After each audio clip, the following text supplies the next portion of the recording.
طاقت کی لالچ اور عہدوں نے بہت سے بہادروں کو سیدھے راستے سے بھٹکا دیا۔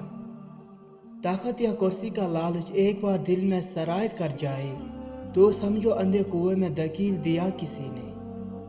اگر ظلم کے خلاف آواز نہیں اٹھاؤ گے تو آخر کار ظالم کے آگے جھک جاؤ گے۔ دشمن کے اس سوراخ میں داخل مت ہو جس کا تمہیں پتہ نہ ہو باہر کیسے آنا ہے۔ ریاست چاہے ساری زمین میں پھیل جائے، اگر اس میں انصاف نہ ہو تو یہ ریاست شعلوں میں جل جائے گی۔ انصاف کے لیے اکیلا لڑنا پوری دنیا کا سلطان بننے سے بہتر ہے۔ جب اللہ ایک قوم یا ایک انسان کا انتخاب کرتا ہے تو وہ اسے بہت امتحانات سے طاقتور بناتا ہے۔ زمین پر سب سے طاقتور فاتح انصاف ہے۔ پیدائشی طور پر انسان نہ تو فرشتہ ہے اور نہ ہی شیطان، لیکن اپنے اعمال کی بدولت فرشتے سے بہتر بھی ہو سکتا ہے اور شیطان سے بدتر بھی۔